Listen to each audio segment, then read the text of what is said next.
you can't be working full-time. You can be working part-time, but it has to be like a certain amount of hours, and you have to do sign like some waiver or some forms to say this is the situation with your work, because they don't want it to be a case where you're doing 2 clinical courses, which is going to be 10 credits, and then you're going to be probably feeling stressed out about the whole thing and probably ending up failing the course.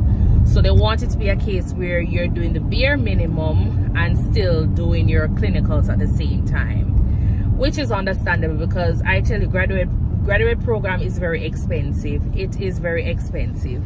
So I went ahead and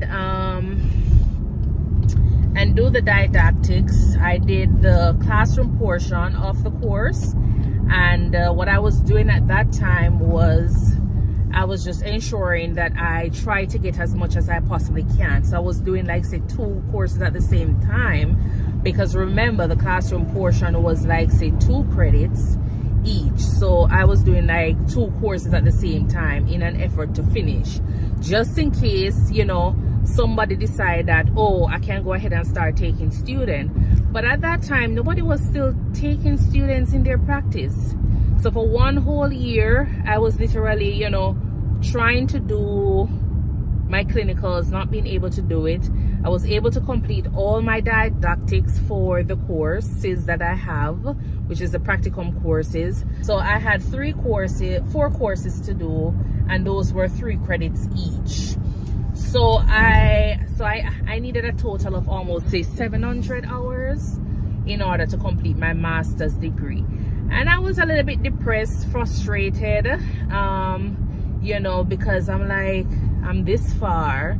I just want to get to that point where I'm just over this thing. And so when they finally started taking back students, I was able to start doing my clinicals, and that made me felt so good, because now I feel like I am 1 step closer to finishing.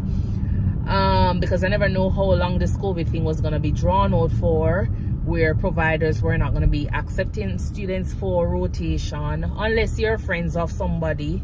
Then, you know, you can be like, all right, then probably they'll take you in.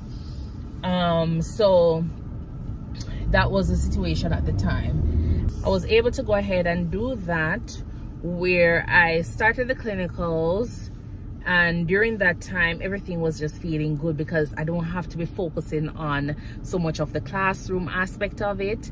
But then when you think you're doing only clinicals, no, the university still added some classroom aspect to it, because they still had like, you know, care plans to do.